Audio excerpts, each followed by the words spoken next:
1269 is a bill that, well, under current law, a public employee is entitled to 15 days of paid leave each year for National Guard and Military Reserve Service. This bill requires the Adjutant General to administer the reimbursement grant program to reimburse local units of government for paying salary and benefits to public safety employees on this leave. So it applied to peace officers, firefighters, and ambulance service personnel. And Madam Chair, if you look at the fiscal note, 15 and 16, there's no cost. 17 and 18 is about 1.55 million, and then 1.58 million for a total in the next biennium of 3.160, a little over $3 million. So that's basically what the bill does. And I have a gentleman here that'd like to make a few comments. Great. If you can please state your name for the record and who you represent. Good morning, Madam Chair, members of the committee. My name is Chris Parsons. I'm president of the Minnesota Professional Firefighters, who represent 1,600 professional firefighters, EMTs, paramedics around the state and over 40 communities around the state of Minnesota. I just want to, I'm here in support of this bill. The fire service employs many current and former members of our nation's armed forces. In fact, many of the traditions of the modern fire service, from our rank structure all the way down to our blue uniforms, can claim their roots from many of the soldiers that returned to civilian life after our country's Civil War. Our state's fire departments are a natural fit for our citizen soldiers, and they have, by and large, proven time and time again to be assets to their respective communities. Add this to that Minnesota provides military veterans preference in hiring for government jobs, and it's no wonder that the fire service employs a disproportionate amount of former and current soldiers. This bill sets up a grant program to allow local government units that employ servicemen and women in public safety roles to recoup a portion of the costs incurred when these men and women must miss work in order to complete their military service up to 15 days per year. Minnesota statute requires public employers provide paid time off in these cases. Minnesota has been a leader in supporting its members of the armed forces, especially in the area of expanding employment rights. In my 15 years in the fire service, however, I've witnessed how the paid time off provision can provide a negative impact in the area of public safety. My employer, for example, the St. Paul Fire Department, employs roughly 30 firefighters that also are members of the armed forces. It's not uncommon to have around 10% of our department off on military leave when long-term deployments intersect with military training weekends.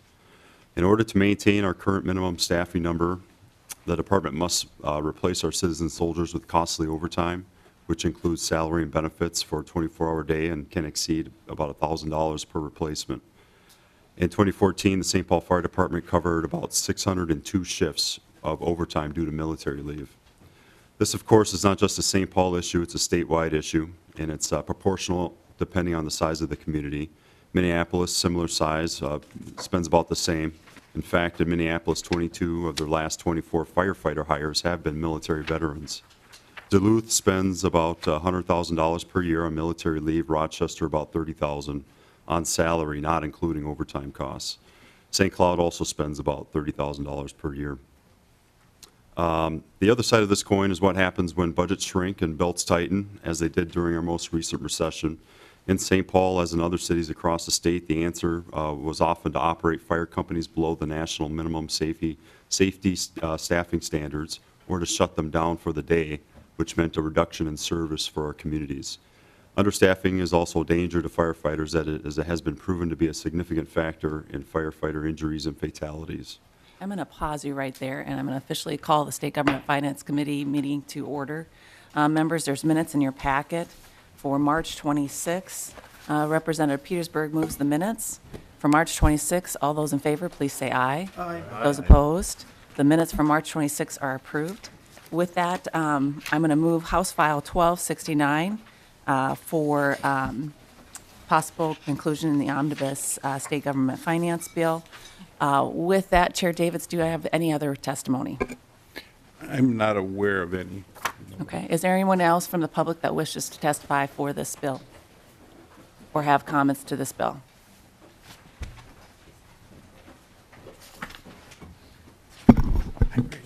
Welcome. If you can please state your name for the record and who you represent.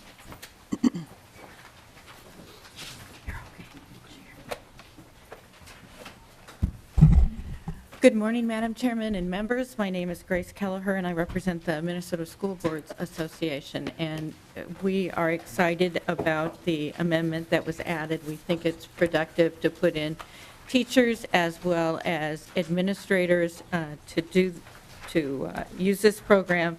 School districts face an interesting hurdle that other local governments don't, is we have to have a substitute. If a teacher's in front of children every day, there has to be a sub immediately as they're deployed.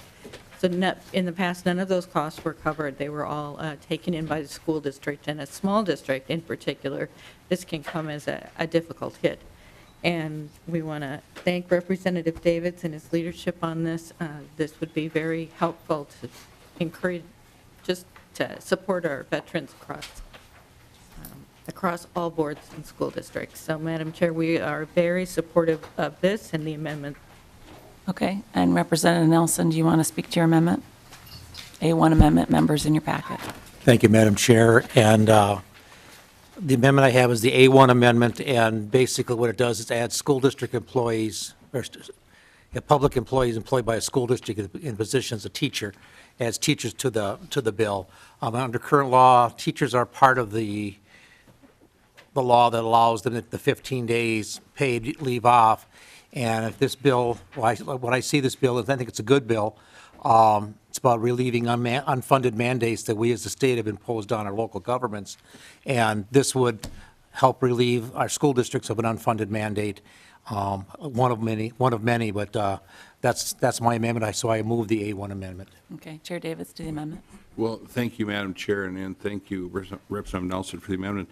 The only concern I would have, and I agree, I think it's a good idea to do it, would be the fiscal note when that comes out, to see how that all, but I guess that's your issue, not Yes.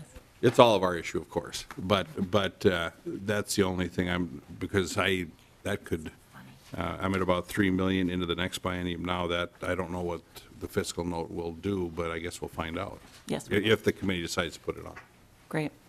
Members, any questions to the amendment? Madam Chair, I'd like a roll Representative call. Nelson. I'd like a roll call. You like a roll call? Okay. Representative Nelson likes a roll call. Is there anyone else from the public that wishes to testify to the A1 amendment? Okay.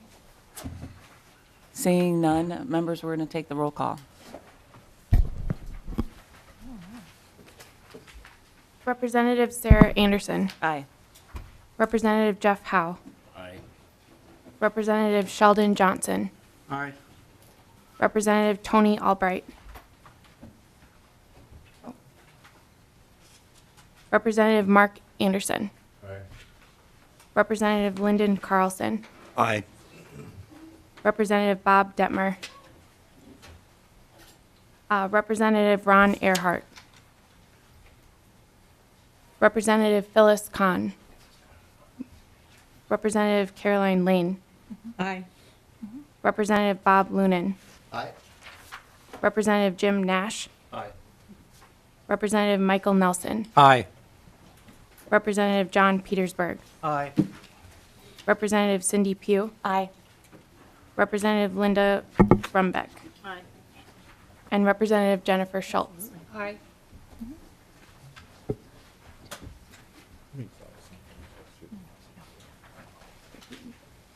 13 ayes, the amendment passes. Representative Davids, well, I should ask members, do you have questions? Representative Carlson. Yeah, Madam Chair, either of the author or maybe staff, we say local units of government, now school districts, but would that cover, for example, the airport? Chair Davids. I would defer to staff on that. Mr. Shepard. Madam Chair and members, no. It says county, home rule, city, or a school district, no. Yeah, Madam Chair,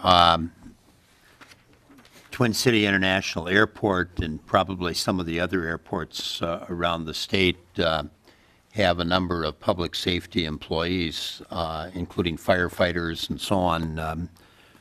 When I was teaching, I used to bring in the personnel director from the airport to talk about all the different occupations at the airport. And it's really was quite an interesting list of occupations, but many of those occupations were public safety. And I don't have an amendment today, but if the bill moves forward, perhaps we should give some consideration to those public safety employees as well. Representative Nelson. No, I didn't have my hand up. Oh, Representative Johnson. Thank you, Madam Chair. I'm not sure if who this would be a question to, maybe no one, but just in as much as it's a public policy matter, it seems like it would have made sense to have heard it in a policy committee, whether it was public safety or veterans or GovOps. So I'll just make that more as a note than anything else, unless you, Madam Chair, or Chair Davids has any comment, but it seems like that would have been a reasonable, good policy procedure to take to. Chair Davis, do you wish Well, to comment? yeah, thank you, Madam Chair and Representative Johnson. It's already allowed, the 15 days, and it's just a matter of who, so it's pretty much strictly finance. The policy's already there. It's already policy, of course, now with the new amendment that, adds something to it, but that's still just the money. We're talking about money, and so there's really no, the policy doesn't really change other than the reimbursement, which is a finance issue. Okay. I just go where my card tells me to go every day. It's just- I don't know. Smart man. Representative Howe. Thank you, Madam Chair. I guess my question, it looks like this adds a requirement to the Adjutant General. How does the TAG feel about having to apply this process, and what process is he going to use to select what cities get it and what cities don't? How's that going to flow? Chair David. Thank you, Madam Chair. Maybe we could have them come up and make a few comments.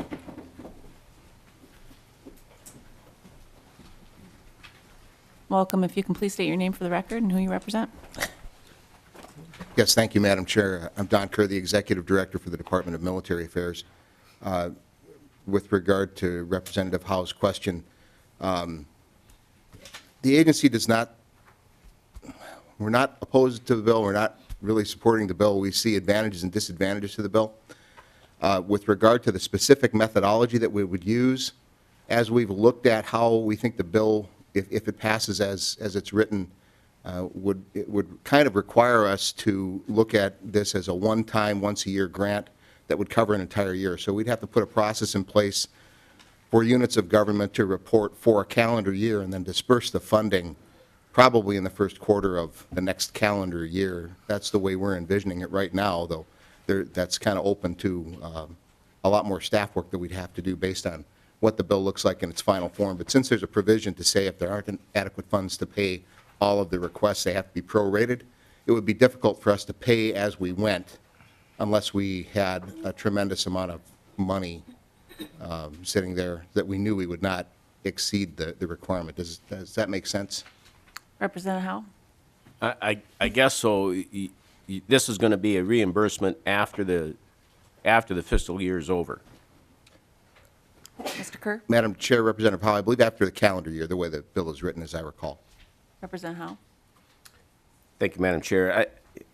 All right. So there's not going to be any guarantees that the cities or the school districts are going to get all of the money. They're just going to get a portion of it depending upon how many folks use it and how many calendar days are used by the affected jurisdictions and the affected members.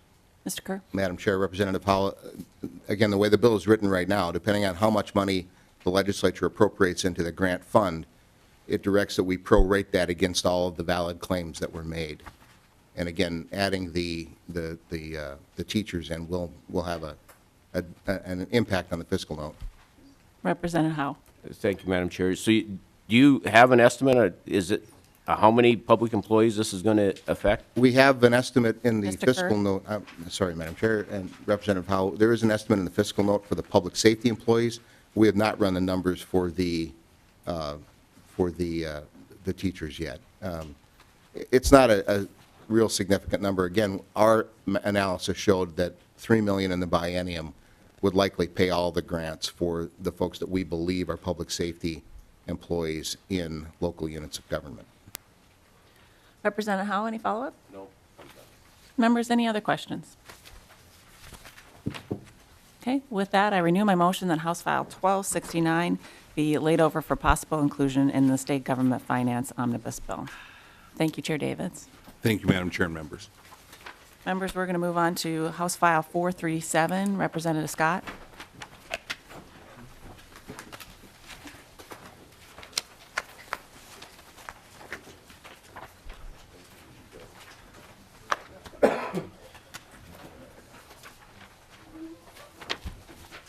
Good morning, Madam Chair.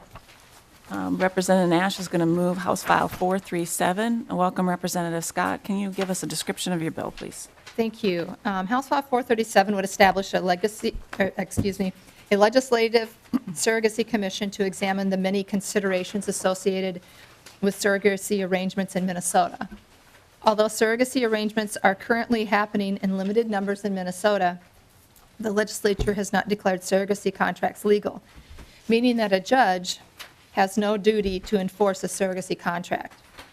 Over the past decade, bills have been introduced that would legalize surrogacy contracts in Minnesota. These bills never pass. We have hit a political stalemate, and that is why it's time to do something different. This bill is very straightforward. It creates a bipartisan commission of legislators and public officials to receive testimony and engage in a fact-finding process about surrogacy arrangements. The commission will report its findings to the whole legislature, allowing us to be in a better position to consider appropriate legislation. We have worked hard with interested groups to get the language in the shape you see it in today. After every committee hearing, I have invited people to work with me on the bill language and have 2 short amendments, just voice amendments that would make it, right, and that would make it reflect recent discussions. And Representative Scott, what are your 2 amendments that you're looking to do? On line 2.11 and 2.12, it page currently 2, reads business practices in the fertility industry, including attorneys, brokers, and clinics. And I would like to say practices, regulations, and relationships of the various businesses involved in surrogacy arrangements. Mr. Shepherd, did you get that? No, Madam Chair. I can go much slower. Yeah, that would be helpful. Representative Scott, we're on page 2, line 11. Right. After business practices, you insert Regulations and relationships of the various businesses involved in surrogacy arrangements.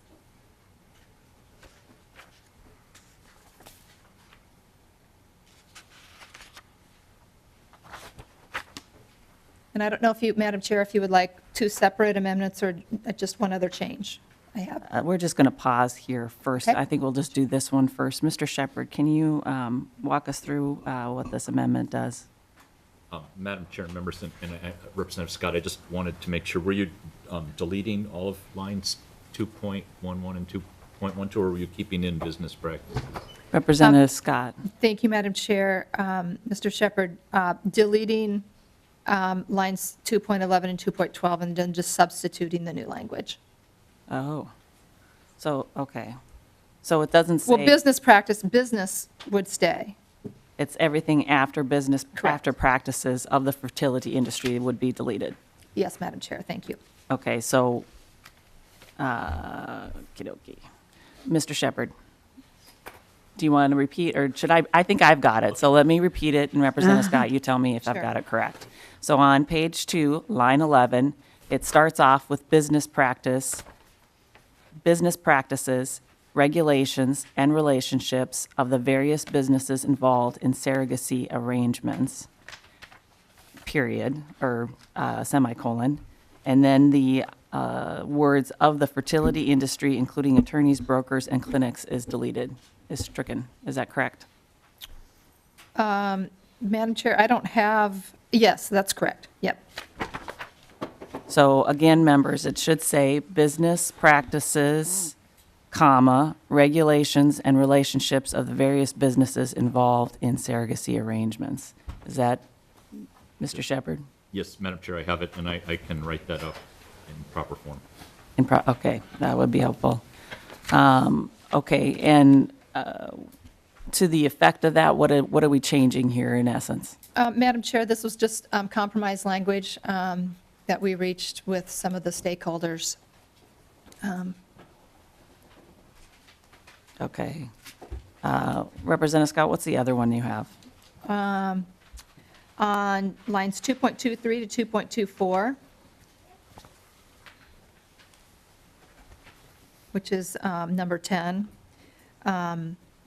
we would like it to say, appropriate information to be provided to a child born of a surrogate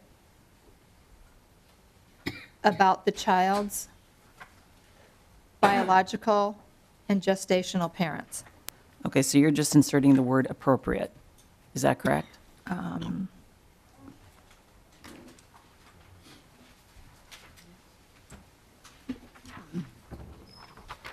Yes, Madam Chair.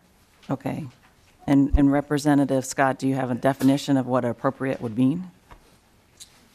I do not, Madam Chair. Okay. I think that the concern was that information to be provided, information was broader than appropriate, rather than, information could have included more information than what appropriate would mean. I guess, basically, they're wanting the child to be able to have some of their biological history, their health information, that sort of thing. Okay. Members, do you have any questions to the two proposed amendments? Representative Johnson. Thank you, Madam Chair. And Representative Scott, you said the stakeholders came up with the change. Could you tell me who the stakeholders are, so I have some idea what the context is? I know Outfront Minnesota and the Minnesota Family Council were the two that I know of that reached this. Okay, thank you. Okay. Members, any other questions to these two amendments? Anyone from the audience that wishes to speak to these amendments? Seeing none. To the amendment, though. Okay, it's not saying any to the amendment. All those in favor of the amendments, please say aye. Aye. Those opposed? Okay, we've got the bill in the order in which you wish to have it. Representative Scott, are there any more comments that you wish to have to the bill as amended? Not at this time, Madam Chair. I would just take questions that any members might have, or if you want to take testimony first, that's fine, too. I think we're going to have the testifiers come forward. So anyone that wishes to speak to the bill, if you could please come forward. Come on up. And if there's others that wish to speak to the bill, if you can come forward and sit in those chairs right behind Representative Scott, that'll just help the flow of things, okay? Ms. Leva, if you can please state your name for the record and who you represent. Good morning, Madam Chair, members of the committee. My name is Autumn Leva, and I am the Policy Director for Minnesota Family Council. And I testify today in support of Representative Scott's commission to study surrogacy arrangements and the global surrogacy industry's potential impact on Minnesota. Right now, as Representative Scott said, there are virtually no regulations on the surrogacy industry. Anyone is able to start a surrogacy agency, and there are no federal regulations to determine who can run this type of agency and which regulations they need to follow. There are no state-specific laws or licensure requirements. And while there are recommended guidelines published by mental health, medical, and legal professionals, as I believe one of the testifiers in opposition to the bill will speak to, these guidelines are not mandatory. And before Minnesota gives a green light to setting up a surrogacy industry in Minnesota, which includes surrogacy brokers, fertility doctors, pharmaceutical companies, lawyers, counselors, just to name a few, the responsible thing to do is to study the industry in greater detail. A diverse array of anti-poverty advocates, those concerned about human trafficking, religious leaders, bioethicists, scholars, and feminist leaders have expressed concerns and reservations about surrogacy worldwide. The European Parliament issued a resolution condemning surrogacy as a form of violence against women, and many countries such as Canada and most of Europe ban commercial surrogacy arrangements, as do a number of U.S. states already. The Prime Minister of France recently affirmed that his country would never legalize surrogacy. At the very least, these concerns should cause Minnesota to stop and think about how best to proceed with these commercial surrogacy arrangements in our state. Various opinions on how to regulate the issues related to surrogacy arrangements continue to be offered, from more regulation to bans on the commercial arrangements altogether. Despite the differing opinions, there is consensus that more needs to be known about surrogacy and the political, social, and economic impact of all of these arrangements. In 2014, a group of scholars and feminist leaders gathered at The Hague to discuss the global surrogacy business, and in just a few days produced a voluminous report that concludes, quote, "There is an urgent need for additional investigation by scholars and advocates and effective intervention by policymakers. The issues raised by commercial and inter-country surrogacy arrangements also call for broader public dialogue and thoughtful attention to their implications for our human future." Likewise, the American College of Obstetricians and Gynecologists has also recently stated, quote, "Many issues related to surrogate motherhood have not been resolved, and considerable disagreement persists within the medical profession, the medical ethics community, state legislature, the courts, and the general public. Similarly, no one position reflects the variety of opinions on surrogacy within ACOG's membership." And finally, a group of feminist scholars and activists recently wrote a piece in RH Reality Check and insisted, quote, "We know enough about on-the-ground conditions of commercial surrogacy to be convinced that caution is warranted, and that the policies to help ensure everyone's rights and well-being are needed." The witness of a diverse array of activists and policy judgments of many states, nations, and people urge caution in this matter, and a commission is the most prudent course of action for the legislature to take. We recognize that many do not share our reservations about surrogacy, and that's why we are supporting this forum as a bipartisan positive step forward. It is structured in a way where all points of view can be heard, including proponents of surrogacy arrangements. We recognize that a commission report may not ultimately produce recommendations that are consistent with our views, but we believe that at a minimum, Minnesota will have addressed the many implications, both known and unknown, in surrogacy arrangements in a much more responsible way before simply enacting an industry-supported regulatory framework that leaves brokerages unregulated and merely ensures that a minimal framework is in place so that courts will not find surrogacy arrangements unconscionable, a route that backers of the surrogacy industry had been advocating for years in Minnesota. So again, Minnesota Family Council supports this commission as a very positive, responsible step forward on the issue of surrogacy arrangements. Thank you for your time. Okay. Members, I think we're going to take all testimony, and then what we'll do is we'll open it up to questions at that time. Is there anyone else that wishes to testify to this bill? Welcome. If you can please state your name for the record and who you represent. Good morning, Madam Chair and members. My name is Julie Berman, and I'm here representing Resolve, the National Infertility Association. I am a Minnesota resident and a board member of Resolve, a national nonprofit whose mission is to improve the lives of women and men living with infertility. Infertility is a common disease that affects 1 in 8 families. Resolve works on legislation in all 50 states and the U.S. Congress. And with that background, I'm here to share with you that we agree that legislation is needed in the area of gestational carrier surrogacy. The other testifier mentioned that Minnesota doesn't have any statutory guidelines on surrogacy, and that is true. Though many states are in that position, we have seen a trend where state legislators are taking this issue and putting forth legislation that regulates third-party reproduction to clearly establish parentage, to guide the courts in these cases, and to make best practices into law. These laws have been extremely helpful to the courts, physicians, intended parents, gestational carriers, and most importantly, the resulting children. In fact, in the last 3 years, 3 states have passed such legislation: New Hampshire, Nevada, and Delaware. Those states have codified into law the best practices of the medical, legal, and mental health field and included protections for gestational carriers so that no one can be exploited. Similar legislation is pending in Maryland, New York, and the District of Columbia. Instead of a legislative commission, Resolve would be very happy and willing to work with the Minnesota legislature on a comprehensive bill regulating gestational carrier surrogacy in Minnesota. In fact, we've supported past legislation in the state that would have helped the courts better determine parentage in these types of arrangements. Another reason that we support legislation instead of a study is that we do not believe there's a crisis regarding surrogacy arrangements and the use of gestational carriers to warrant a commission to study it. Medical guidelines, legal roles, and mental health best practices are in place to dictate gestational carrier agreements. These guidelines are set forth by the American Society of Reproductive Medicine, and they were updated this January, and they are based on the most recent recommendations of the CDC, the FDA, and the American Association of Tissue Banks. Women who choose to be gestational carriers for another couple, the intended parents, are treated under these medical guidelines to ensure that they are well informed about their choice. In addition, they go through rigorous psychological, medical, and legal evaluation, as do the intended parents.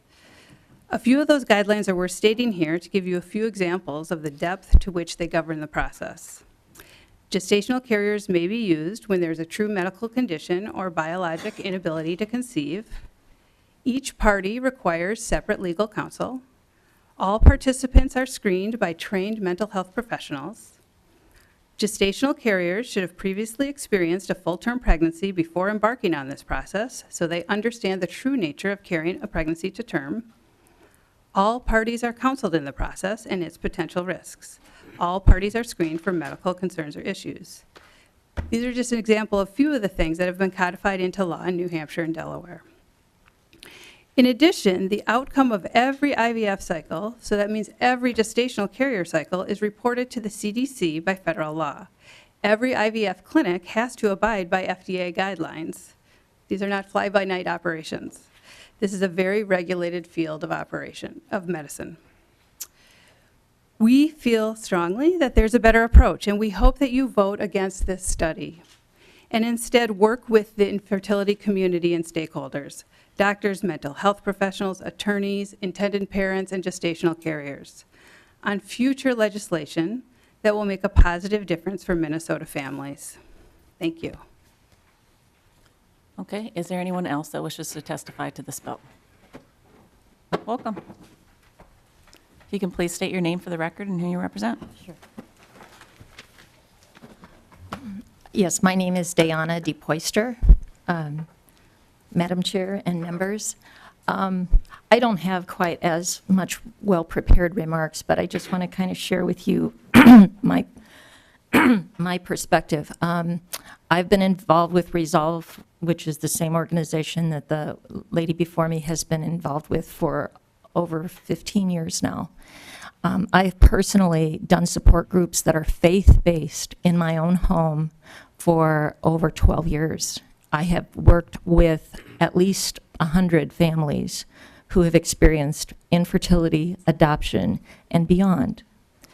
And I also sat on a task force in 2003 that actually addressed this issue as I was president of Resolve, the local chapter at the time. We brought forth legislation at that time that addressed surrogacy and actually put barriers around the whole process. We put together legislation that would actually have solved the problems that apparently others think that exist today. I am not against legislating this. However, I am here to suggest that you need to put legislation in place that is workable and addresses the needs of all of your constituents. And you may not realize how many of your constituents go through infertility, and a part of that is surrogacy. And part of it is gestational carriers, and they are different. And anyway, I think that one of my questions as I've been sitting here listening is, do we require adoptive parents to tell their children when they are adopted? Do we require it by law? No, we don't. And as a parent of a child born of IVF, do we require people to tell their children? No. Are you required, if you have not gone through an infertility procedure, to tell your children how they were conceived exactly? No. And I think that if you are going to put any kind of task force together, and I discourage you to do that because I don't think that that would be helpful. We've already addressed those issues. And if you would like some help on some of those things, there are those of us who have experienced and have counseled people who have gone through this very difficult experience. And I also want to share with you that this is one of those things that until you've walked in someone else's shoes, you do not understand. And I am a walking example of that as well. And I think it's really important for you to understand your constituency here and to understand that if you put a task force in place, that it has to include the true stakeholders, and the true stakeholders are the parents, intended parents, and even children who have been conceived by this process.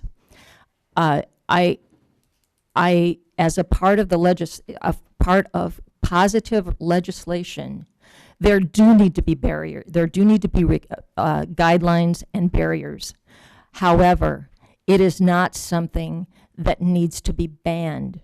This is something that needs to be very carefully looked at by those who are affected and by those who have worked with couples that have experienced this difficult time in their lives. In our state, we have some of the best doctors in the country who monitor and who help with these procedures, and they do it in such a way that they put requirements around them, as do most of the agencies. The issues come up when there are not agreements put in place. Issues come up when there is not clarity on how to deal with these things. And for those things, yes, there does need to be guidelines in place. But I want you to understand, I'm a Christian person. And when I sat on this task force in 2002, I did a lot of soul searching. And I went to my church and I asked about it. And I want to tell you that the first surrogate was in the Bible. And so this is not something that hasn't been around for a long time. It's been happening for thousands of years.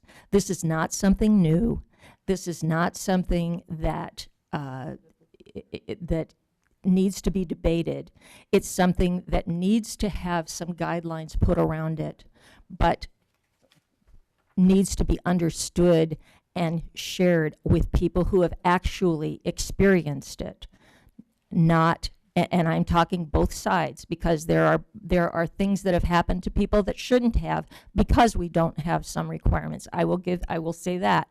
But when it is done properly, and in our state, it is mostly done properly by those agencies that I am aware of. And again, I have been dealing with this industry for over 15 years, and I advocate for it. I am passionate about it because of the people and what I've seen happen with them. When you don't have the ability to have a child, you will go to great lengths. And this is one of them.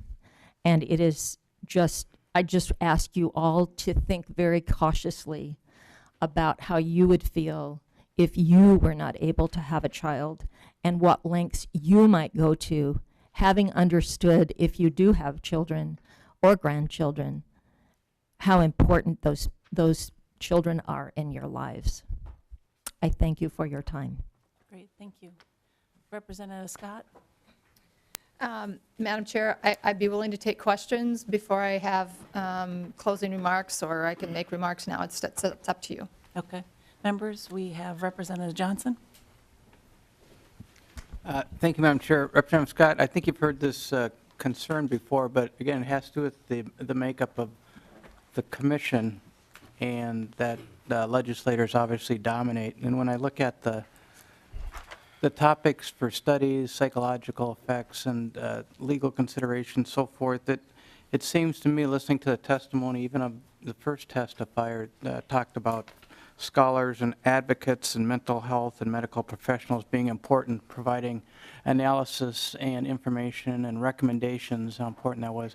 It seems to me to be obvious that you'd want those kinds of professionals, and then we heard the testimony from this woman here, of people who've been affected by these issues, to be on the commission as well, to provide the kind of well-rounded discussion, input, and recommendations that I think this issue so richly deserves. I think it's a good discussion to have, and I appreciate you bringing it up and bringing it forward, but I have a hard time with the commission as it is set, because I don't think you have the professional membership needed to really give the kind of fair, rounded analysis and policy discussion it deserves. Representative Scott. Thank you, Madam Chair, and thank you, Representative Johnson, for those questions. And there are a few reasons why I think a commission is better. There was a task force, as one of the previous testifiers said, and if I may quote from their findings, quote, they discovered that additional analysis and legislation are needed to address public policy concerns involving gestational agreements. So a task force did study it, and that included people that were other stakeholders outside of legislators and a few department folks that we have on this commission. Also, we want to get people involved that have no financial stake in the outcomes and the policy recommendations that may come out of this. We will certainly be having those folks, all the stakeholders come in to testify. We want to hear from people that have been gestational carriers, have been children that have been born as a result of surrogacy. I think that we can do all those things and have legislators, along with department folks, thoroughly vet this subject. And certainly, by no means are we not sympathetic, I want to just say, to those that are struggling with infertility. All of us know someone that has been touched by that, and it's devastating to those families. And we're not saying, this commission is going to study the pluses and the minuses and get parameters around what surrogacy should look like in the state of Minnesota. Representative Johnson. Thank you, Madam Chair. Well, my concern is that it just become not just, but that it become largely a political discussion and political disagreements and arguments within the commission, rather than a sound and well-founded and well-rounded policy discussion with experts providing the kind of, and people who've been affected, the kind of recommendations and analysis that's needed. With legislators, I'm concerned that their political background might have way too much effect on what the outcome might be. That's my concern. Representative Scott. Madam Chair, thank you, and Representative Johnson. And that's why this is a very bipartisan commission. The leadership of both parties will be appointing people to this commission, and I think we're perfectly capable. There have been many other commissions that have been formed that have been bipartisan, that have discussed issues and come up with recommendations, and have been able to study an issue like this in a very unbiased way, looking at all the facts. This is a fact-finding mission, and I hope that that's the focus of everyone on this commission will be. That's what we're doing. We're trying to find the facts. We're not bowing to any political stripe. Okay. Representative Nash. Madam Chair, thank you. Representative Scott, just for a quick piece of clarity, we heard some testimony urging us not to pass this because it would ban surrogacy. Is there anything in your bill that talks about banning surrogacy?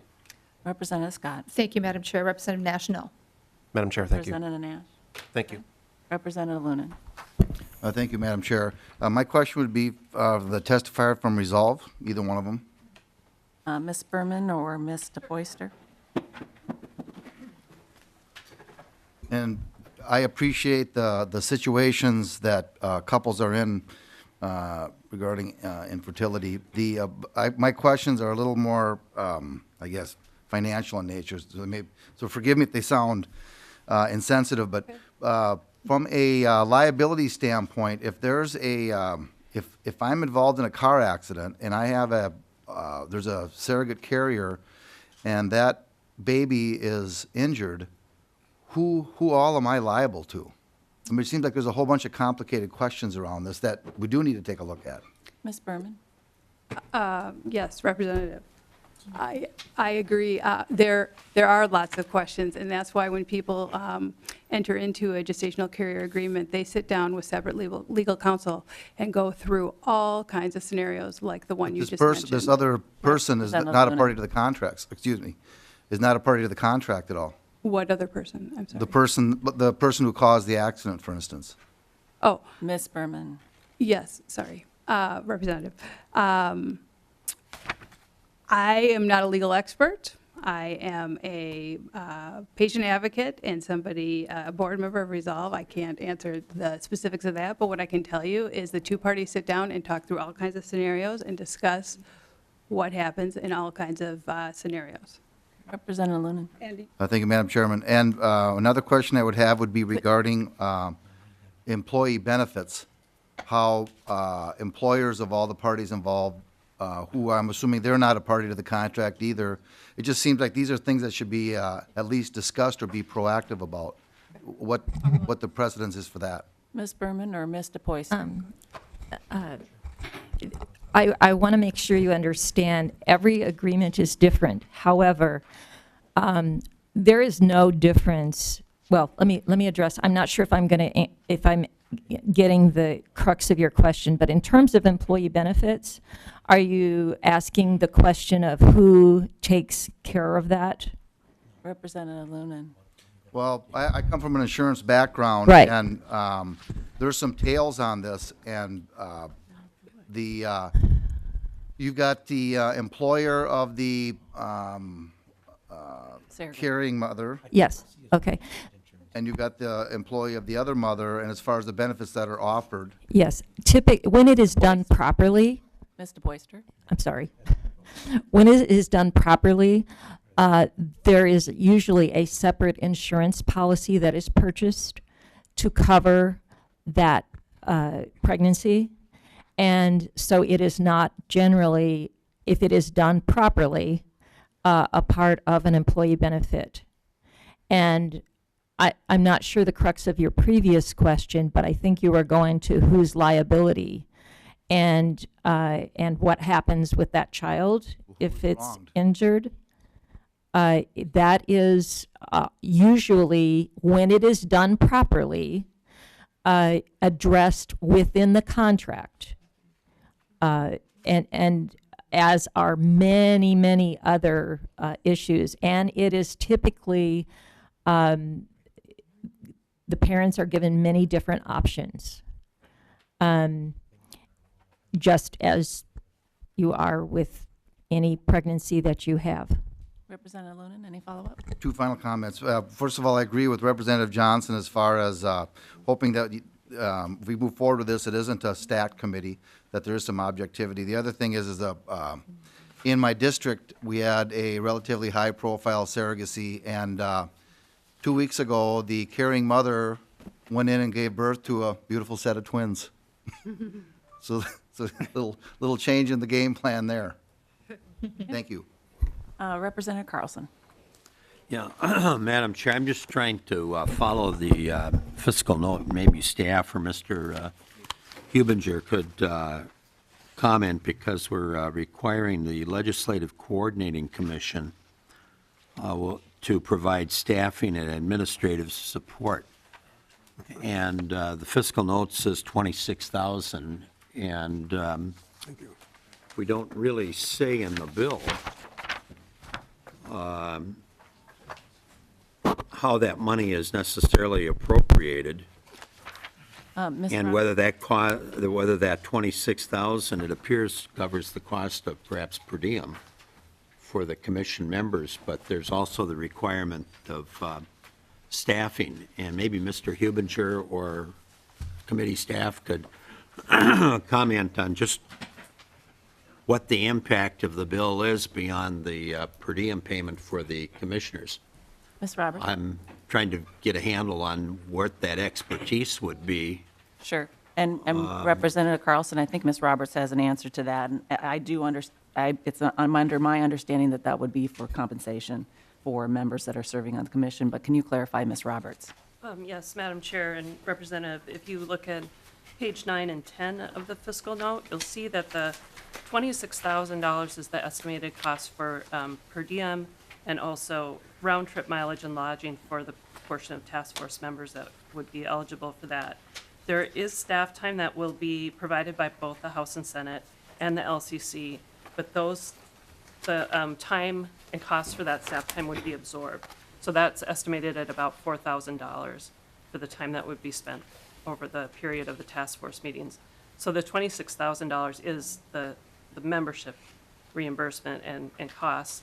There is not an appropriation in this bill. So if the bill was, depending on the path of the bill, if it was laid over for inclusion, that could be considered within the omnibus bill. If it moved separately, then the committee would want to consider. Yeah, and then, Madam Chair, that was my Representative initial Carlson. comment, was trying to track just how this appropriation is being made. There's reference, as I mentioned in my comments, to covering the per diem, and then there's reference to the staffing being provided. And so part of my question was, I'm not sure what kind of expertise the LAC would have in this regard, and whether 4,000 really covers that. Maybe Mr., I don't know who made reference or who came up with the 4,000. Maybe that was Mr. Hubinger. I'm just wondering if that's really covering the cost of this commission or not. Well, Representative Carlson, all the fiscal notes are prepared in consultation with anybody that is impacted by it. And Ms. Roberts, I believe that Mr. Hubinger's office has been contacted. Can you verify that he signed off on this fiscal note? Madam Chair and representatives, yes, the portion of the fiscal note that details the costs was actually prepared by the LCC. And so the estimates came from the LCC in consultation with House and Senate staff. And the estimate is for, specifically for the House and Senate, that they would each provide research analyst support of 2 hours per meeting. And then there are additional administrative and fiscal support costs for the LCC that aren't detailed, but if you would like additional information, we can get it. Yeah, I guess I'm not going to challenge the fiscal note, other than my point was that 4,000 just seemed a little bit on the light side, but maybe they have enough staffing in-house to accomplish that. But the bill still doesn't appropriate the 26,000. And Representative Carlson, I neglected to say that this is going to be held over for possible inclusion in the omnibus finance bill. I would probably make the recommendation to Representative Scott to think hard about the compensation piece of the bill. We wouldn't need to necessarily compensate the members for serving on the committee. We've done that many times in other places, although there are other commissions that do pay per diem, but I don't necessarily see that as a mandatory requirement for this. But that's up to her. That's part of her bill. So that's kind of the thought process for it. So. And Madam Thank you. Chair, if I might. And Representative Scott. Thank you, Madam Chair. I know on the Data Practices Commission, there's also been the Minnesota Sports Facilities and the Commission on Metropolitan Governance, all of which members are given their per diem, basically, and reimbursed for reasonable expenses. So we would certainly be willing to change that language and make it more accommodating financially.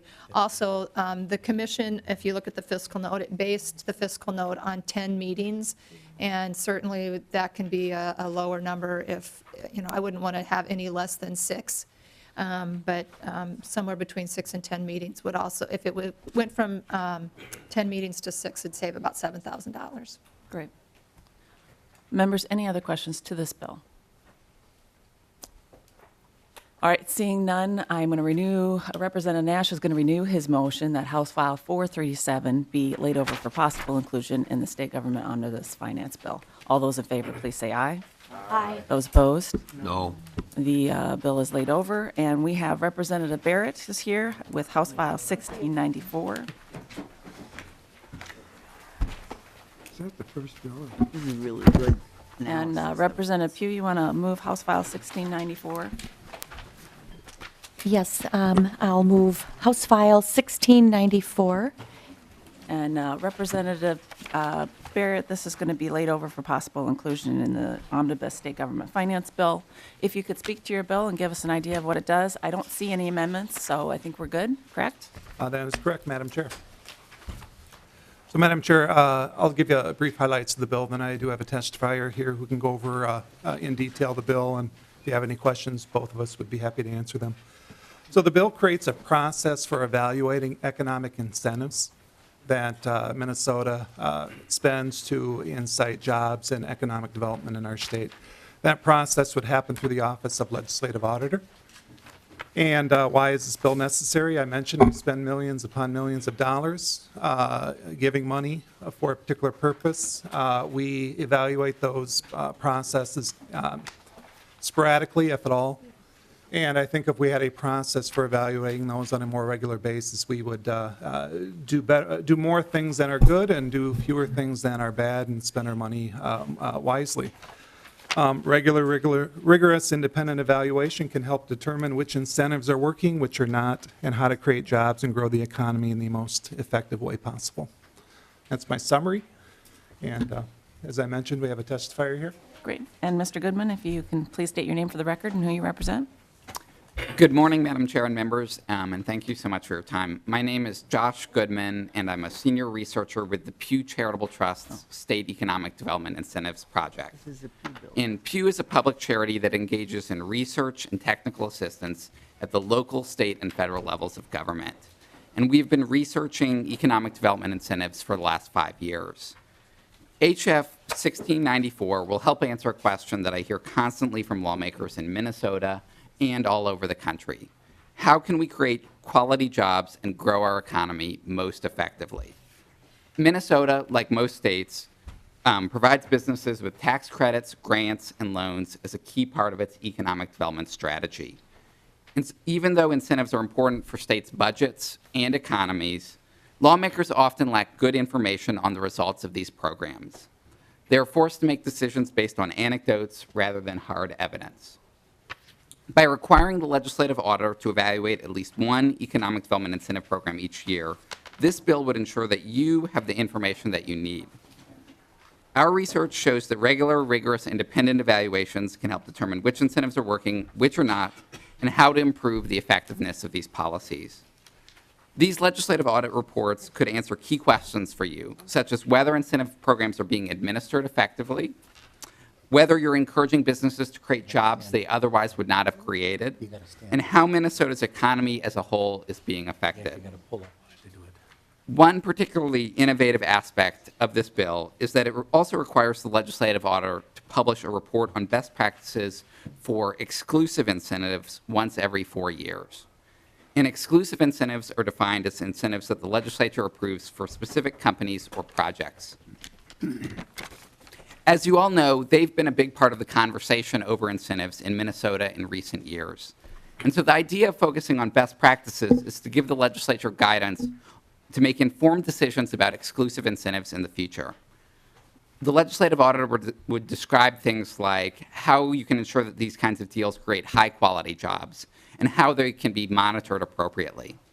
And this provision is just one reason this bill would make Minnesota a national leader. HF 1694 is part of a trend we're seeing across the country. From 2012 to 2014, 10 states and the District of Columbia enacted laws that will require regular evaluation of all major economic development tax incentives or will improve existing evaluation processes. And that momentum is continuing this year.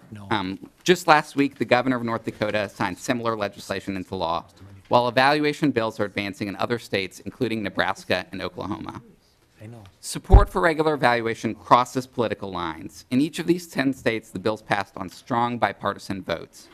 Lawmakers who tend to be supportive of incentives and those who are more inclined to be skeptical are coming together around the idea that measuring the results of these programs is important. The reason for this broad support is that high-quality evaluations are a proven way to make economic development work better.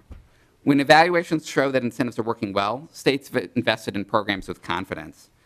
And states have also been able to identify subtle changes to incentives that will get better results for businesses and taxpayers, and they've reformed programs that weren't meeting the state's goals. By approving this bill, Minnesota can make sure incentives are working as well as they possibly can for the state's economy, budget, and people. And thanks so much for your time, and I'm happy to answer any questions. Okay. Is there anyone else that wishes to testify to this bill? Okay, members, questions? Representative Nelson. Thank you, Madam Chair and Representative Barrett. Well, I don't disagree, or I don't disagree that evaluating the effectiveness of these programs is a good idea. The question I have is, this is kind of outside the process we normally do for giving stuff for the legislative auditor to look at. We're currently, and I guess we have to have those in by Friday, our pick of the ones of the topics that were suggested our 4 picks of what we want them to look at, and they're going to tabulate those. The concern I have here with this is what we're legislating, put it in law statute, what we want the legislative auditor to do every year. And is the next one going to be, the bill going to be, have them evaluate programs that the Department of Health does, or the Department MnDOT does, and pretty soon, I know the legislative auditor has, his fiscal note says there's no cost, but are we going to overload his plate so much that he can't do anything, and we're basically going to eliminate our choice of what we want to look at every year?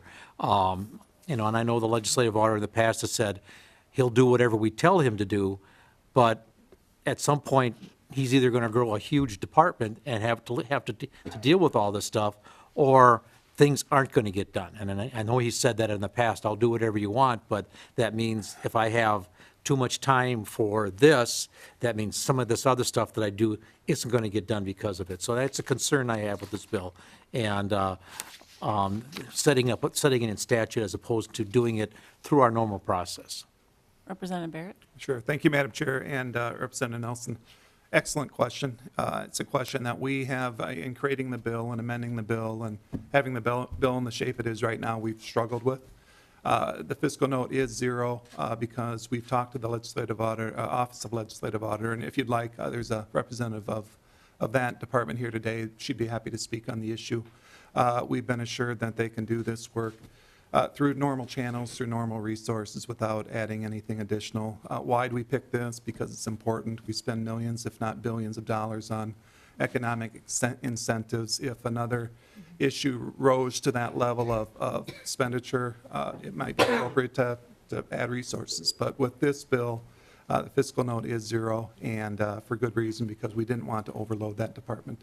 If And you'd like to have the OLA come up, they'd be happy to do so. We've got it on the fiscal note that actually says from the Legislative Auditor's Office to that effect. But Representative Nelson, any follow-up questions?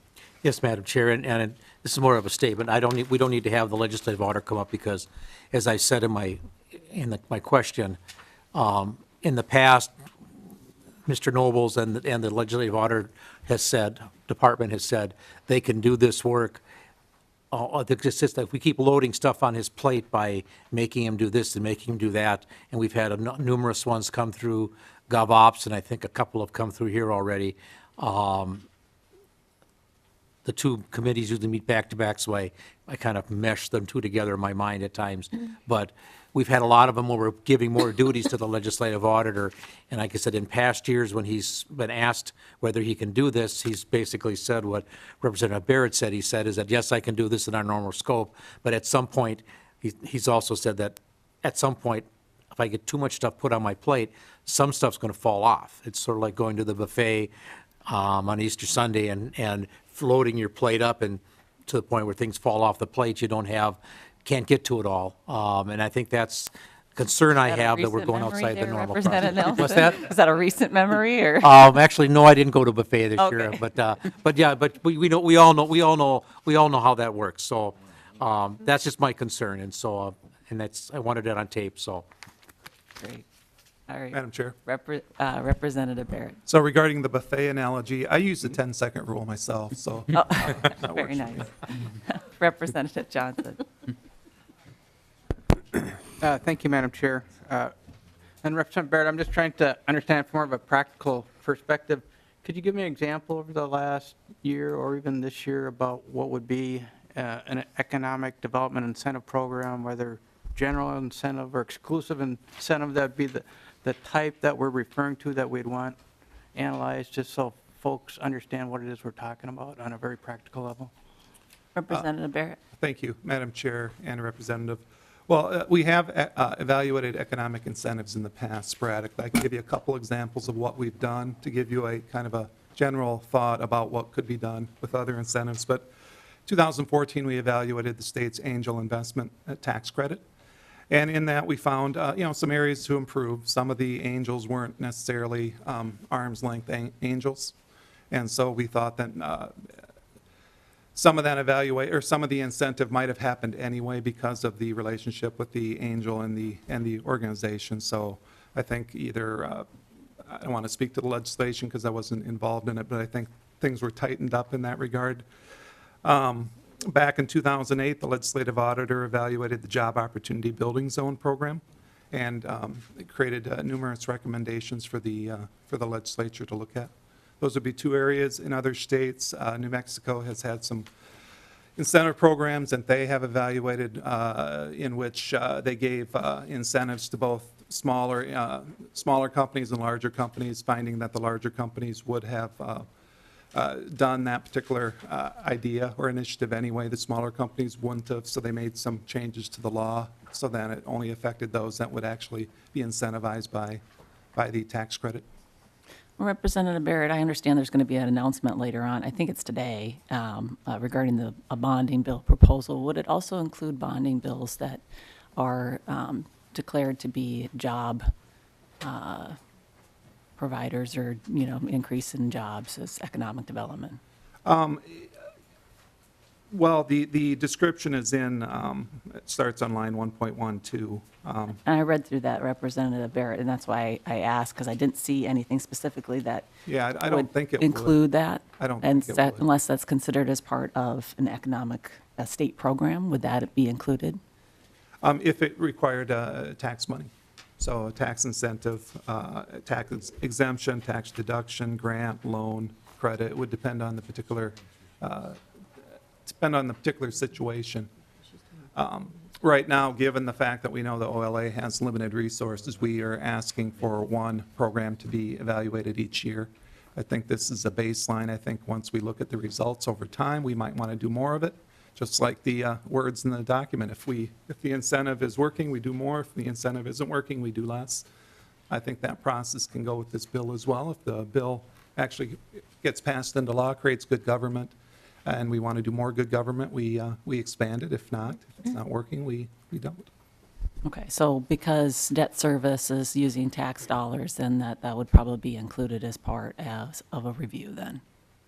Is that your assumption? I think, Mr. well, Representative Barrett? thank you. You're putting me on the spot, Madam I Chair. apologize. That's okay. I'm asking, so. And if you don't know, that's fine. We can find out later. I probably would want to seek counsel to make sure that bonding would be included or not included. Sure. No, I get you. All right, we've got Representative Lane. Representative Lane. Thank you, Madam Chair. Just following up on that, I actually would like to have this evaluation done. And I know that the OLA does agencies on a constant basis. Certain things are done by the OLA on a constant basis. The jobs program that you mentioned, I believe, was through our normal legislative process of putting things in that have current interest of what we would like to know about, which is our usual process. I guess I would like to hear from the OLA how this fits between the current need for legislators to want something studied and the constant need that the OLA does to constantly review agencies on a not annual basis, but on a regular basis. Okay, we have someone from the OLA's office. And Representative Johnson, I apologize, I interrupted your train of questions, so I'll come back to you after Representative Lane. If you can please state your name for the record. Thank you, Madam Chair and members. For the record, my name is Judy Randall. I'm with the Program Evaluation Division of the Legislative Auditor's Office. This would be a little bit of a twist, I think, on our current process. And Representative Nelson, thanks for the plug regarding get your surveys in regarding topic selection. They are due on Friday. Thanks for that. Regarding handling economic incentives, I think what we envision now, although the process would have to tweak a little, is right now we do about 6 to 8 program evaluations each year, and you all select those. You know, the Audit Commission selects them, and then your preferences are shown on that survey. I think what we would do is basically hold one slot of those 6 to 8 program evaluations for an economic incentive evaluation, program evaluation. And so if you can imagine on the current survey that's on your desk, there would be the the column with all the topics, and then the column with the economic incentive program topics. And so you would still have some selection among those economic incentive programs and then among the general programs. So we would still hopefully be timely and respond to current interests, but kind of reserving one slot for economic incentive programs. And then regarding Representative Lane, kind of our regular presence at agencies, that's really through our financial audit program, where they can set the schedule based on risk and current needs and identified areas of focus. And so they're doing kind of a regular presence through financial audits. The program evaluations are selected by the Audit Commission. Representative Lane? I just want to make that clear. The program evaluations are selected by the Audit Commission, which includes us. Putting it in statute is a little bit different, but I appreciate your clarification as to how you would handle that. And Representative Johnson, did you have any follow-up questions? No, my question was answered, Madam Chair, thanks. Great. Representative Earhart, did you have a question? Thank you, Madam Chair. I was wondering if whatever the plenty zones were called one time, would anybody ever do any work on those? The Pew Trust or legislative auditor? I know that there were things going around that things didn't seem to be doing what they were supposed to be doing. So can anybody tell me about that? Was there an audit or what? Mr. Goodman or Ms. Randall, did we do any evaluation of Job Z zones? Or Representative Barrett, if you have any feedback on that? Madam Chair, Representative Earhart, we did an evaluation in 2008 on Job Z and had a number of recommendations. But regarding what happened with those recommendations, I'm not. Well, that was my question. Once we Representative Earhart. Mr. Chair, Madam Chair, once we get the information, did we do anything with it? Okay. And Representative Earhart, would you like a copy of that at all, or are you good? Of the Job Z evaluation from 2008? Not unless there was something done about it. I don't want to just hear that we found out things were wrong and we didn't do anything, because that's what we're talking about here. Okay. I don't think that there's a remarkable improvement in the way we operated those zones, as a matter of fact. That was during the Plenty administration. Okay. Ms. Randall? Madam Chair, Representative Earhart, I believe we have a follow-up impact report that I can get to you in terms of what happened as a result of our evaluation. Thank you. And Mr. Goodman, did you want to comment to that? Thanks, Madam Chair. Just briefly, that report was one, we put out a 50-state report on how states are evaluating their tax incentives in 2012, and the Job Z report was one that we cited in that report, and I'm sure the follow-up report you referenced will have more detail, but there were a variety of changes that were made in response to that report in terms of sort of how the program was administered, how much discretion local governments had to provide incentives, and what the state role was, standards for determining who was eligible, things like that, sort of subtle changes that were designed to make the program more effective. Thank you. Okay. Representative Barrett, any closing comments? Madam Chair, no. Well, other than the fact, I know you had mentioned you want to lay it over. I don't know if that's your recommendation. That'd be great. There is no fiscal note for this, so I know there's Section 5 talked about finances and money, and because of what the OLA can do it within their current jurisdiction, there is no fiscal impact to this bill. Great.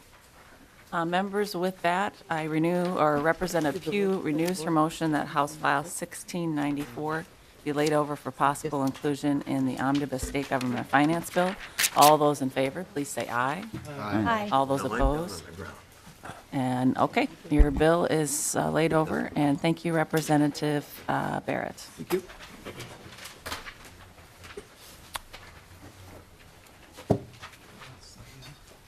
Members, we are going to go hear from Representative Loonan.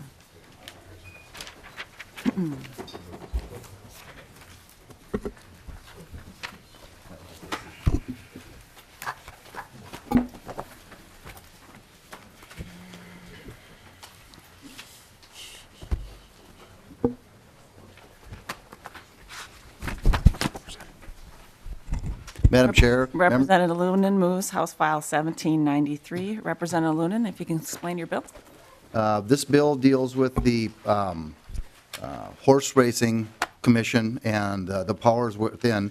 We have a new commissioner, and it comes with a strong administrative background, and it's cleaning up some of the statutes and making sense of some of the fees, having a relationship between the fees and what the problems the fees are designed to take care of.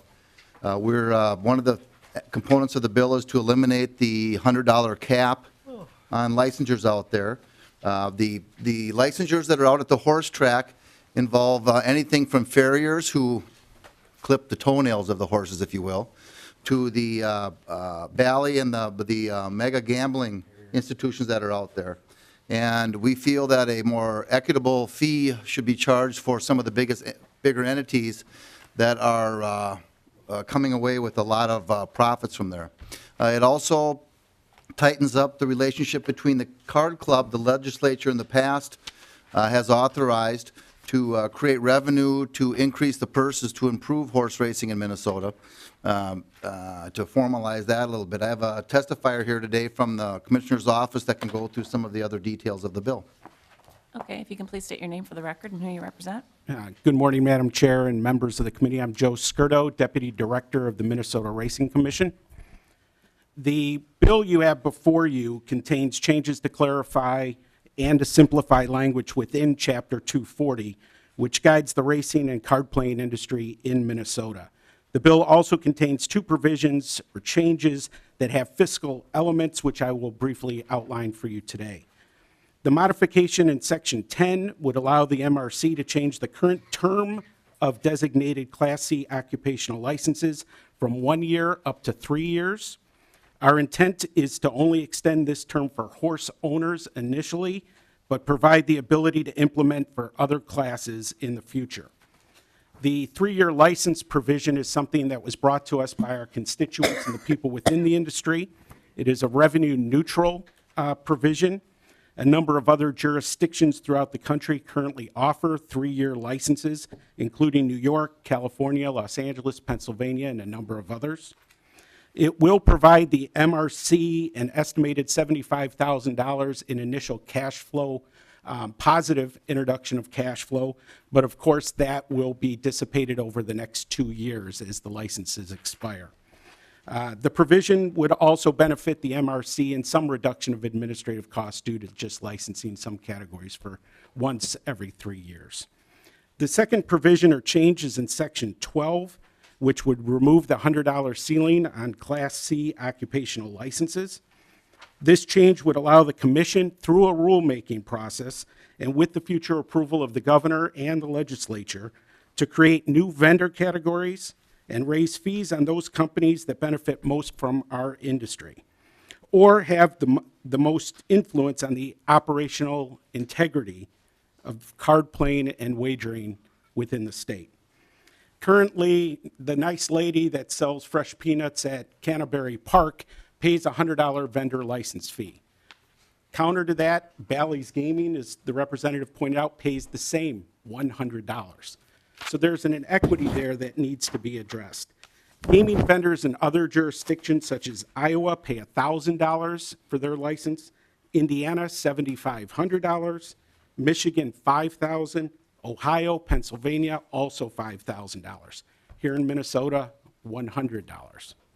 Additionally, by removing the cap, the Racing Commission would be better able to allocate the cost of regulation to those who require additional investigation and oversight. The commission staffs stewards, judges, veterinarians, testing labs, investigators, just to ensure that trainers, jockeys, drivers, card dealers are playing within the rules.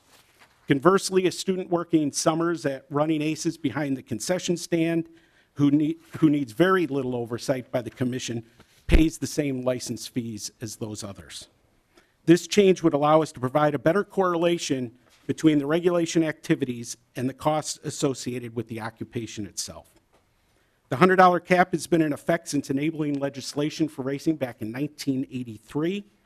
2 categories were added in 2003 and 1 in 2008, but no general increases since at least 1999 that we were able to go back and find. We haven't seen anything since the turn of the century. This change is estimated to create an additional $107,000 in additional licensing revenue, which represents approximately a 12.8% increase in overall license fee revenue for the commission. Keep in mind, though, this is not an across-the-board increase. It is really, we are focusing in on the vendors and the gaming vendors that we regulate to generate the majority of that increase.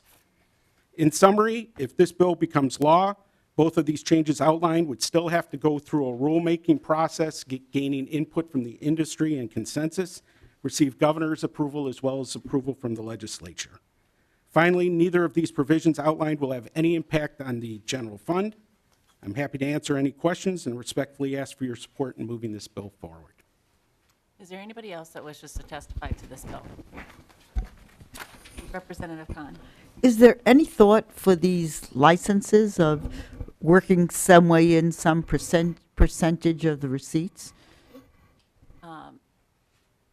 Representative. Does any racetrack do that or any place do that? Mr. Skirtle? Madam Chair, Representative, yes, there are some jurisdictions. As a matter of fact, I believe it's Pennsylvania that uses a percentage. Yes, it is Pennsylvania. They anywhere between $5,000 and $25,000 based on their annual revenue into the industry. That Representative Khan?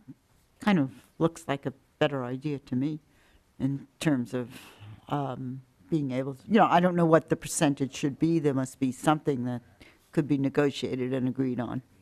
But then it just depends on the level of business, so. Mr. Skirtle, have you guys considered that? Madam Chair, Representative, this is something that we certainly will consider, and as we sit down with all the industry participants and so forth, we'll outline some of those details, and certainly we'll take that into mind. Okay. Representative Johnson? Thank you, Madam Chair. Representative Loonan, have you heard any opposition to this bill as it's laid out here? Representative Loonan? Thank you, Madam Chair, and thank you, Representative. Actually, when this bill was put together by Commissioner DePasquale, he worked with all the stakeholders, and we did do some compromising. So we have peace in the valley on this bill. To speak to Representative Khan's comment, I think the goal here with the fees is to put into the recipe not necessarily the gross receipts, but the benefits, the profits that an entity gets at the track, and then also what cost of oversight the state is incurring in babysitting them, and so that the relationship is a fairer one. Okay. And Representative Khan to that point? Well, on sales, like on sales of drinks and so forth, is sales tax collected at the track? Mr. Skirtle? Madam Chair, Representative, yes, it is. Sales tax is generated. Okay. Members, any other questions? Representative Detmer? Thank you, Madam Chair and testifier. Are both the parks, Canterbury and Running Aces, they both are treated the same on this legislation? Representative Loonan or Mr. Skirtle? Yep, they're under the same racing commission, so they are treated equally. Both are a great family experience. They've got multi-types of entertainment there, and they've got some business relationships that are unique to each one with some businesses around them. I happen to be down in the Shakopee area, and we're in the River South, so there's some opportunities there that Running Aces don't have. But other than that, from a regulatory standpoint, they're the same. And to expand upon that is licensing is exactly the same regardless of what racetrack individuals may work at. Representative Nelson? Thank you, Madam Chair, and Representative Loonan or Mr. Skirtle. the lady selling pop or peanuts at the track, you're not anticipating huge increases for that person. What you're looking at is to go at the ones that are making lots of money at the top end. I hate to drive that lady out of business by raising her fees so much that it costs more than her profit for the year selling peanuts. Mr. Skirto? Madam Chair, Representative, that's exactly our position. We want to keep those constant and have a vendor classification that is basically for individuals or sole proprietors versus those that may be on the high end, such as a Bally's Gaming. That's exactly correct. Okay. All right, with that, members, Representative Loonan renews his motion that House File 1793 be laid over for possible inclusion in the omnibus state government finance bill. All those in favor, please say aye. Aye. Those opposed? All right, great, thank you. Thank you.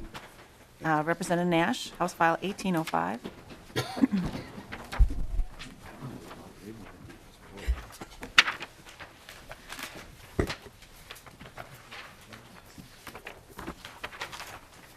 Representative Nash moves House File 1805 to be laid over in the omnibus state government finance bill. Let the record know I'm providing Oh, sumptuous wow. treats.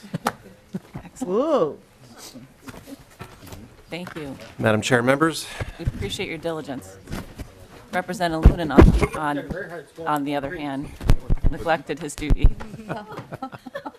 So, go ahead, Representative. Madam Chair, I'd like to move House File 1805 for inclusion. There we go. I'd like to move House File 1805. Members, you may remember earlier in the year when Mr. Goldsmith came and told us some of his plans for 2015 that he didn't want to spend some of the money this year. That struck me as refreshing. And he and I chatted afterwards to put together a bill that would allow him to do certain things.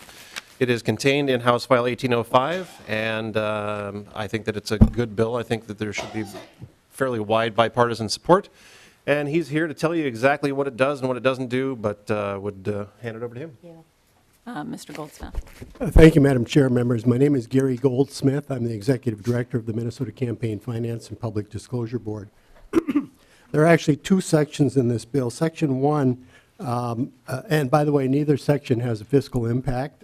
Section 1 clears up some technical language in Section 211B.37, which relates to the Office of Administrative Hearings. I think I've mentioned this before, this committee before, but I'm not sure. This actually is also in the board's technical bill, which is essentially a policy, the policy bill. And just briefly, historically, $130,000 per biennium was allocated from the public subsidy program to the Office of Administrative Hearings for handling complaints against candidates that are under the jurisdiction of Chapter 10A and the board. And that happened up through 2009. At that point, the decision was made that it made more sense just to give that money directly to the OAH. It was set aside from the public subsidy appropriation, and OAH billed against it until 2009, when $130,000 was then directly appropriated to OAH, and the appropriation to the public subsidy program was reduced by that same amount. The problem in 2009 was that the language in 211B.37 that told OAH to bill against that public subsidy program money wasn't deleted, and it should have been at that time, because at that time and since then, they've gotten that money directly. I've talked to Chief Justice, to the Chief Justice of the OAH, and in fact, she said she would not be able to be here this morning, but was happy to know that I would be here. And they haven't billed against that appropriation, of course, since 2009. They recognize this is obsolete language, and so we felt it was appropriate to put it in the budget bill to remove that language. So that's Section 1. Section 2 is the provision that Representative Nash was particularly talking about, and I've talked to you about this provision before.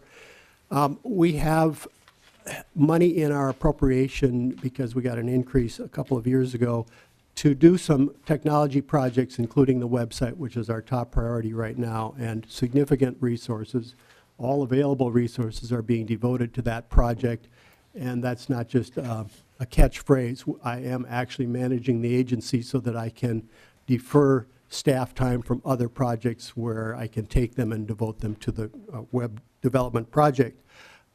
Considerable amount of that money is going to need to be spent, though, on both OAH services and outside consultants, as well as MinGeo, which is also, I'm sorry, I said OAH, Minute Services, including MinGeo, and outside developers. And we realized that because we got off to a slower start than we wanted, we really would not be able to effectively and efficiently spend about $150,000 of our budget this year, or this biennium. We could have spent it. I could have put on a couple of developers and rushed them into some things, but without appropriate planning, that money would not have been as effectively spent as it will be if this bill is passed. And so what this bill does is it allows us to move $150,000 forward from this biennium into the next biennium. It does that by means of a cancellation of the current biennium appropriation and then a reappropriation in the next biennium. The result of that is that there is no fiscal impact, and it will not have any effect on the budget targets for this committee, because you'll be able to take both the negative cancellation as well as the new appropriation, and they'll cancel each other out. And the bill does also require reporting back to the committees that have financial and policy jurisdiction over the board, so that we can assure you that we did in fact use this carry forward money in the way that we promise and intend to do that. I will mention one last thing, and that is that in the governor's change items under the MMB non-operating component of the governor's recommendations is a provision that would allow all state agencies to carry forward unexpended money from one biennium to the next. Should the committee decide to include that provision in its omnibus budget bill, then our provision would not be necessary. Strictly from an administrator's standpoint, that actually is preferable because it gives us the authority to do that in future years. Typically, we're talking about $10,000, $20,000, or $30,000 at the end of a biennium, and we do use it appropriately because we need every penny we get. So with that, I'll stand for questions, Madam Chair. Okay. Is there anybody from the public that wishes to testify to this bill? Members, questions? Representative Runbeck. Thank you, Madam Chair. And Mr. Goldsmith, perhaps you covered it and I missed it, but in 2014, apparently there was not money spent on the project, the website development, and was there a reason for that? Mr. Goldsmith. Madam Chair and Representative Runbeck, there was some, but it was fairly minimal. We were working on primarily the hardware back end. As I think I've explained to this committee before, agencies that want to have data-driven pages, web pages, are required to run their own servers because the main web server that Minute operates does not facilitate hosting databases and interactive data. So that part is built now, including both the hardware and the software. Of course, that wasn't visible to anybody in any way. So some money was spent, but we had approximately $150,000 per calendar year available, and so we are behind, and that's why we have this excess money, yes. All right, very good. Thank you, Madam Chair. Okay. Members, any other questions? Just, yes. Representative Khan. I think I asked this before in an earlier meeting, but I've kind of managed to forget it, which is what connection do you have with Minute for the developing of the website and so forth? Mr. Goldsmith. Madam Chair and Representative Khan, we use Minute to the extent that they are available to provide those services. So they'll be hosting the non-database component of the website. They'll be developing the components of the site itself that don't have to access the database, but our developers will develop the website, the database access component. And we'll be using MinGeo, which is also now under Minute. Yeah, right. And Representative Khan. I assume this has been a good cooperation and it's worked well on all sides. Mr. Goldsmith. Let me say that there have been some frustrations, but it's working, yes. Okay. Okay. I'll let Representative Nash take care of it. There you go. Madam Chair, Representative Khan, Representative Nash. I think that's part of why we're doing this, is the initial slowdown was in part due to, I would say, probably some confusion as to what Minute does and what Minute doesn't do. And Mr. Goldsmith articulated that to both here in the committee and then in my office later, that it really was in part due to what they chose to do and what they don't do. And Mr. Eichten himself has told me in my office, and I believe here in the committee, that they may not choose to do any of this moving forward. So this is an appropriation to get them what they need to better serve candidates and the public. And I think that it's a good bill. Great. Okay. Members, with that, Representative Nash renews his motion to lay over House File 1805 for possible inclusion in the Omnibus State Government Finance Bill. All those in favor, please say aye. Aye. Those opposed? Okay. Members, with that, we are going to have more bills tomorrow and on Thursday. We start at 8:15. I can't officially call the meeting to order until we have members present. So hopefully we'll get a chance to see you tomorrow at 8:15. Thank you.